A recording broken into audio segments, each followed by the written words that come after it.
ஆன்மீக நண்பர்கள் அனைவருக்கும் அன்பும் கனிவும் நிறைந்த வணக்கங்கள். ஆடிப்பூரம் வழிபாடு ஆண்டாள் அருளால் வாழ்க்கையில் வளம் பெறும் அதிசய நாள். இறையருள் நிறைந்த இந்த ஆன்மீக காணொளிக்கு உங்களை அன்புடன் வரவேற்கிறோம். வாங்க வீடியோக்குள்ள போகலாம். ஆடி மாதத்தில் வரும் மிக புனிதமான திருநாள்களில் ஒன்றுதான் ஆடிப்பூரம். இந்த நாளில் பக்தியுடன் வழிபட்டால் குடும்பத்தில் அமைதி, திருமண யோகம், குழந்தை பேறு, செல்வ வளம் மற்றும் மனநிம்மதி கிடைக்கும் என்று சாஸ்திரங்கள் கூறுகின்றன. இன்றைய காணொளியில் நாம் பார்க்க போவது ஆடிப்பூரம் என்றால் என்ன, ஆண்டாள் அவதார வரலாறு, ஏன் இந்த நாள் மிகவும் சிறப்பு, வீட்டில் எப்படி வழிபட வேண்டும், சொல்ல வேண்டிய மந்திரங்கள், செய்ய வேண்டிய பரிகாரங்கள், கிடைக்கும் பலன்கள், தவிர்க்க வேண்டிய விஷயங்கள். இந்த காணொளியை முழுவதுமாக பாருங்கள். இறுதியில் ஒரு அரிய ஆன்மீக தகவலையும் பகிர்கிறோம். பகுதி 1. ஆடிப்பூரம் என்றால் என்ன? தமிழ் மாதமான ஆடியில் பூரம் நட்சத்திரம் சேரும் நாளே ஆடிப்பூரம். இந்த நாள் ஸ்ரீ ஆண்டாள் நாச்சியாரின் அவதார தினம். ஆண்டாள் என்பது மகாலட்சுமியின் அம்சமாக கருதப்படுகிறார். அவர் பகவான் ஸ்ரீமன்னாராயணனை முழு மனதுடன் நேசித்து இறைவனோடு ஒன்றிணைந்த மகான். ஆடிப்பூரம் பெண்களுக்கான மிகப்பெரிய மங்கள நாள் என்றும் கூறப்படுகிறது. பகுதி 2. ஆண்டாள் அவதார வரலாறு. ஸ்ரீவில்லிபுத்தூரில் வாழ்ந்த விஷ்ணு சித்தர் தினமும் பெருமாளுக்கு மலர் மாலை செய்து சமர்ப்பித்து வந்தார். ஒரு நாள் துளசி தோட்டத்தில் ஒரு பெண் குழந்தையை கண்டார். அந்த குழந்தைக்கு கோதை என்று பெயர் வைத்து வளர்த்தார். கோதை தினமும் பெருமாளுக்காக தயாரிக்கப்பட்ட மலர் மாலையை முதலில் தானே அணிந்து கண்ணாடியில் பார்த்து பின்னர் பெருமாளுக்கு சமர்ப்பித்தார். இதை அறிந்த விஷ்ணு சித்தர் மிகவும் வருந்தினார்.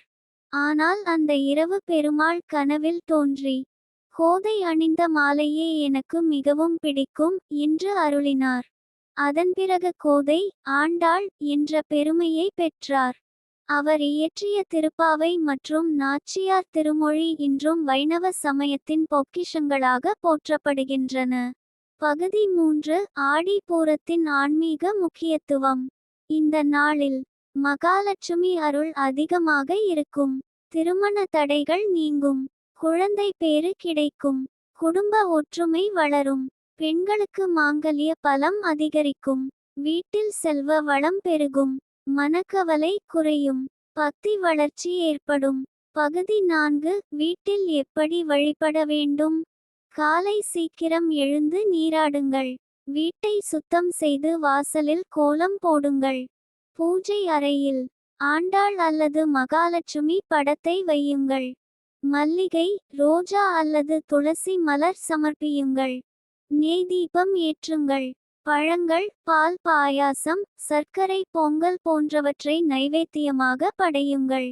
திருப்பாவை அல்லது நாச்சியார் திருமொழியில் சில பாசுரங்களை பாராயணம் செய்யுங்கள். பின்னர் குடும்ப நலன், நல்ல ஆரோக்கியம், ஆன்மீக முன்னேற்றம் ஆகியவற்றுக்காக மனமார வேண்டிக்கொள்ளுங்கள். பகுதி 5. சொல்ல வேண்டிய மந்திரங்கள்.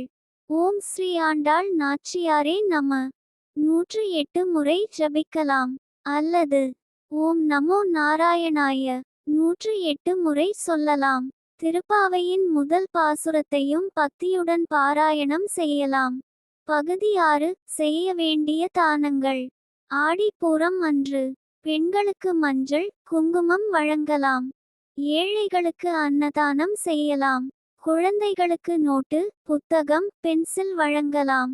பசுக்களுக்கு அகத்திக்கீரை அல்லது பச்சை புல் கொடுக்கலாம். கோவிலுக்கு மலர் அல்லது நெய் வழங்கலாம். பகுதி 7. கிடைக்கும் பலன்கள். பக்தியுடன் ஆடிப்பூரம் வழிபாடு செய்தால் திருமண யோகம் விரைவில் அமையும். குடும்பத்தில் மகிழ்ச்சி அதிகரிக்கும்.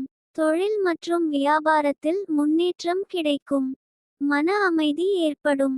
நல்ல குழந்தைகள் பிறக்கும் என்று நம்பப்படுகிறது. வீட்டில் லட்சுமி கடாட்சம் நிலைக்கும்.